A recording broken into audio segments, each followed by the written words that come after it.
Guys, it's very hard to being a teacher, especially in secondary school. You understand? Because some of the children, especially boys, are very stubborn.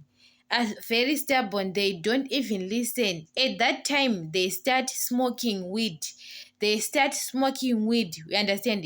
Even you are teaching them, they don't listen. Some of the kids, and especially when you are young, maybe you are young, you are those kids in secondary, they took advantage of you. You understand? Especially when you are a woman. You understand?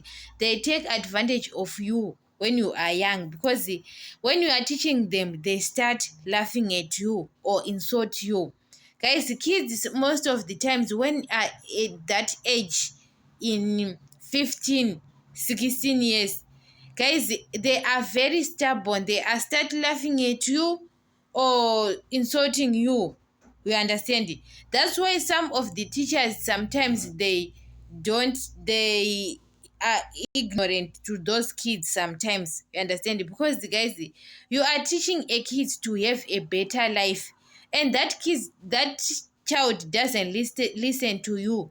He starts insulting you. They don't even know how important of education. You understand?